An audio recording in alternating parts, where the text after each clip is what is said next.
سلامونه ملګرو، زه ورور غم او تاسو ته د یوې نوې ویډیو سره راغلی یم. وروسته له دې چې دا ځای تاسو ووینئ، ستاسو لومړی فکر به څه وي؟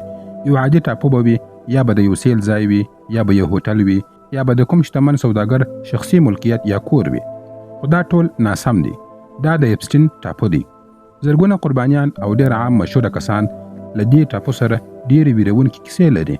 کله چې د دې ټاپو تر شا ټوله کیسه معلومه سي، نو انسان ډېر نارامه احساس کوي، ځکه چې دلته زیاتره قربانیان له 14 څخه تر 14 کلونو عمر لرونکي نجونې وې.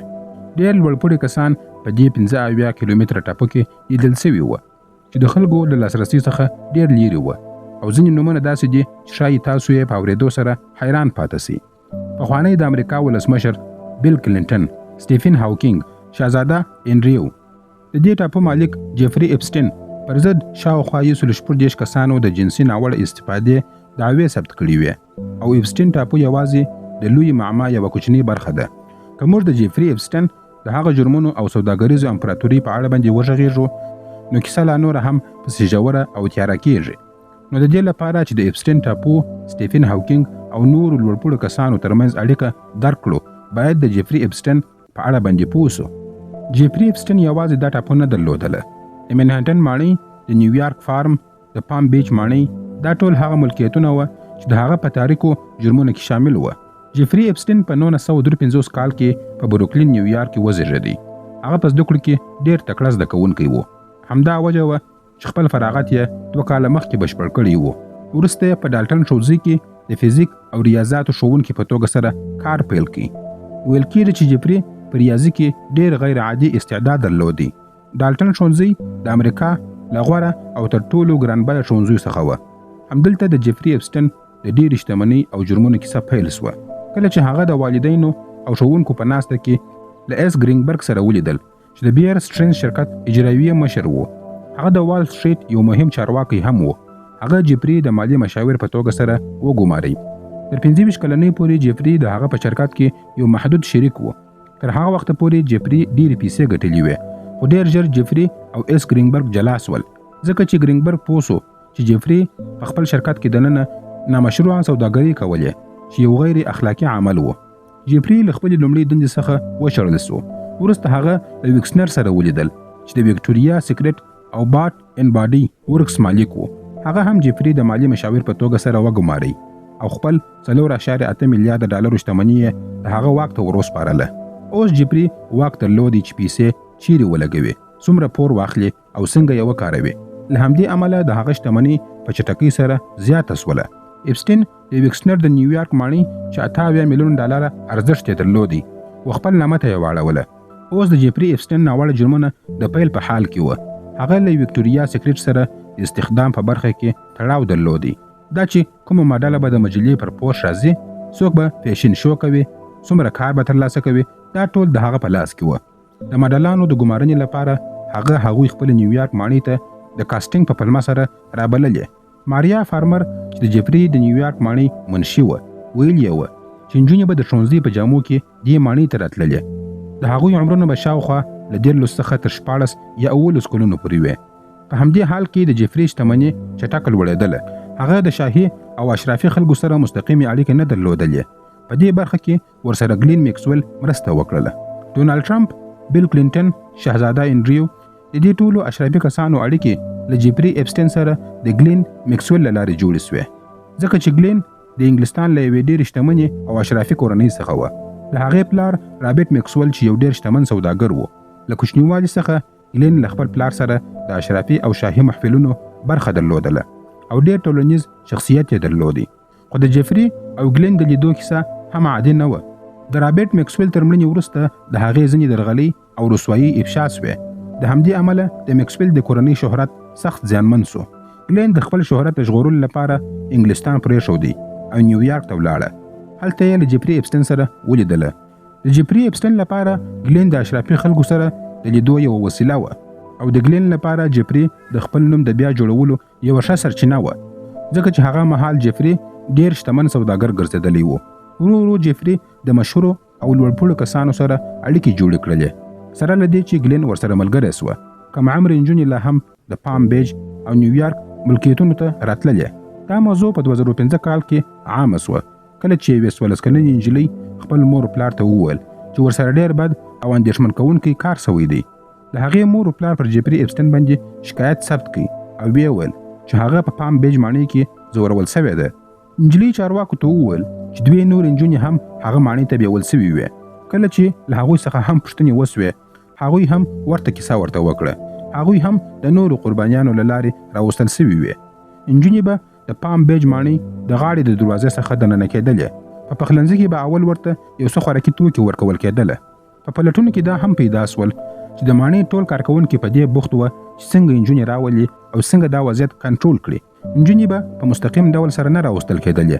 زیاتره به د مساج د کار په نوم استخدام کېدلې. خو ستونزه دا وه چې په ډېرو مواردو کې د هغوی عمرونه له 14 کلونو څخه تر 18 کلونو پورې وو او وروسته به جیفري د مساج په نوم له هغوی څخه ناوړه ګټه اخیستله. دا د هغه د ماڼۍ ځینې ویډیوګانې دي او ځینې عجیبه صحنې دي چیرته چې د هغوی نجونو ډېر څرګند او عجیبه انځورونه موجود وه چې دلته یې موږ سم نسو ښکاره کولی. ځینې انځورونه د جیفري اپسټین خپل هم وه. له دې وروسته جیفري اپسټین خپل شخصي ټاپو واخیستله چې شاوخوا 80 کیلومتره مساحت یې درلودی او د خلکو له سترګو څخه لیرې وه. دې ټاپو ته وروسته د اپسټین ټاپو نوم ورکول سو. دا ټاپو په اصل کې د سینټ جیمز ټاپو په نوم پیژندل کېدله. اوس یې یوازینی مالک جیفري اپسټین و. هغه هلته هر څه کولی سول بې له دې چې یو چا ته ځواب ووایي او یا له یو چا څخه وویریږي. پر هغه ټاپو چې څه کېدل د یوې بلې نجلۍ لخوا څخه هغه راز افشا سو چې نوم یې ورجینیا رابرټس و. جیفري اپسټین ورجینیا د مساج د کار د ازموینې لپاره راغوښتلې وه. ورو ورو هغه د جیفري اپسټین د بشپړ وخت کارکوونکې سوله. وروسته جیفري له هغې غوښتل چې د هغه ملګري هم خوشحاله کړي یعنې هغوی ساعت ورتیر کړي. اوس دا ملګري څوک وه؟ میټ ګرونینګ. ښایي دا نوم تاسو نه وي اورېدلی. دا سړی د هغه مشهوره کارټون که تاسو لیدلی وي چې د سیمسن په نامه باندې مشهوره دی د هغه جوړونکی یا مالک دی. هلته ځایي خلکو هم څو ځله دا تایید کړی وه چې نجونې به په اپسټین ټاپو کې لیدل کېدلې. لکه څنګه چې جیفري خپل شخصي ټاپو درلودی هغه به په خپل شخصي الوتکه کې سفر کوي چې د لولیتا ایکسپریس په نامه سره یادېدله. ورجینیا رابرټس هم اکثره وخت له جیفري سره سفر کوي. یو ورځ جیفري ورجینیا ته وویل چې یو ډېر مهم مېلمه ورسره سفر کوي چې نوم یې شهزاده انډریو دی او هغه باید هر هغه څه وکړي چې شهزاده یې د هغې څخه غوښتنه وکړي. ورجینیا بیا له شهزاده سره د عکس غوښتنه وکړه او دا همغه عکس دی. وروسته شهزاده انډریو دا ټول لګول سوي تورونه رد کړله. وروسته د اپسټین د ټاپو د مېلمنو یو لیست خپور سو. د سټیفن هاوکینګ نوم هم په هغه کې یاد سوی و. پر انټرنیټ د هغه په اړه باندې ډېرې ټوکې جوړې سولې او خبر ډېر ژر تر خلکو پورې ورورسېدی. خو باید وویل سي چې دا ټول تورونه دي. هیڅ هم د هغه پر خلاف باندې په محکمه کې ثابت سوي نه دي. اصلي موضوع دا ده چې په 2016 کال کې سټیفن هاوکینګ له 20 نورو ساینسپوهانو سره د یوې علمي کنفرانس لپاره اپسټین ټاپو ته تللی و. د دې لیدنې عکس هم سته.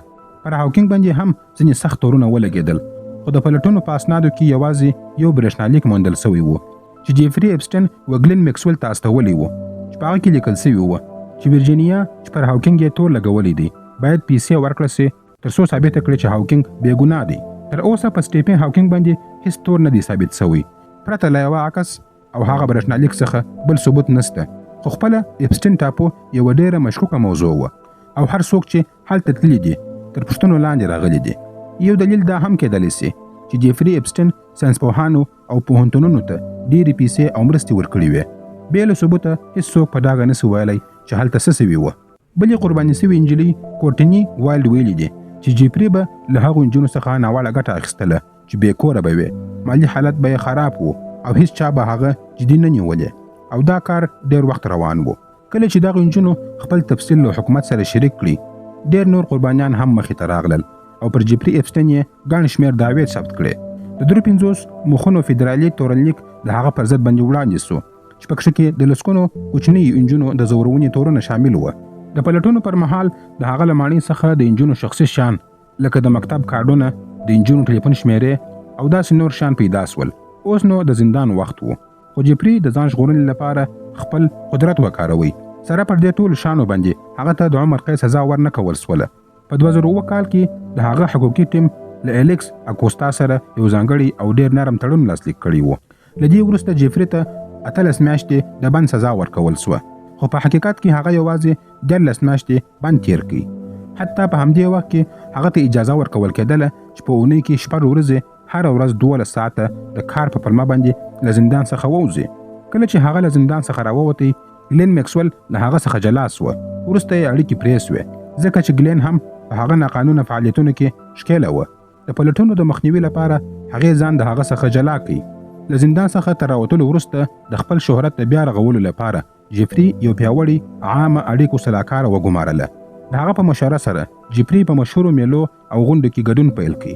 د ایلن ماسک، بیل ګیټس او نورو مشهورو کسانو سره یې انځورونه خپاره سول. وروسته یې د دې ځای د انجونو پر ځای له روسیې څخه انجونې راوبللې او دا کار تر 2015 کاله پورې روان و. په همدې کال کې ډونالد ټرمپ ولسمشر سو. د ټرمپ په حکومت کې الیکس اکوستا د کار وزیر وټاکل سو. د میامي هیرالډ خبريالانو د جیفري پخوانی دوسیه بیا راخلاص کړله او له اکوستا څخه یې وپوښتله چې ولې د هغه سزا کمه سوله او دا تړون څنګه لاسلیک سو. اف بی آی بیا خپلې پلټنې پیل کړې. دا ځل جیفري اپسټین هیڅ هیله نه درلودله ځکه چې اوس د واکمنو خلکو ملاتړ ورسره نه و او دی په خطر کې و. د فشار له زیاتېدو څخه وروسته جیفري له نیویارک څخه فرانسې ته ولاړی. هلته یې زغروال مرسیډیز موټر او 2 ساعتونکي درلودله، خو اف بی آی د هغه هر حرکت څاري. یو ورځ چې د هغه الوتکه ښکته کېدله، اف بی آی خبر سول او د الوتکې د ښکته کېدو سره یې سم هغه ونیوی. دا ځل هغه ته 45 کاله د بند سزا ورکول سوله. هغه د $100 میلیونو ضمانت وړاندیز وکړي، خو هغه هم رد سو. هغه ډیر سخت زندان ته واچول سو. هر ورځ به یې 12 ساعته له وکیلانو سره لیدنې کولې.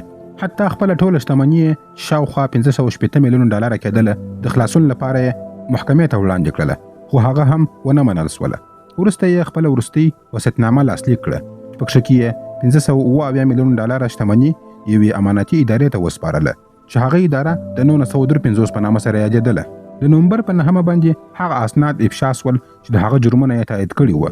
په هغه زندان کې 18 ساتونکي وو او 950 بندیان وو. یوه شپه د هغه د خونې یو بندي وبلې خونې ته واستول سو. د اصولو له مخې باید هر نیم ساعت وروسته بندیان وکتل سي، خو هغه شپه دا کار ونه سو.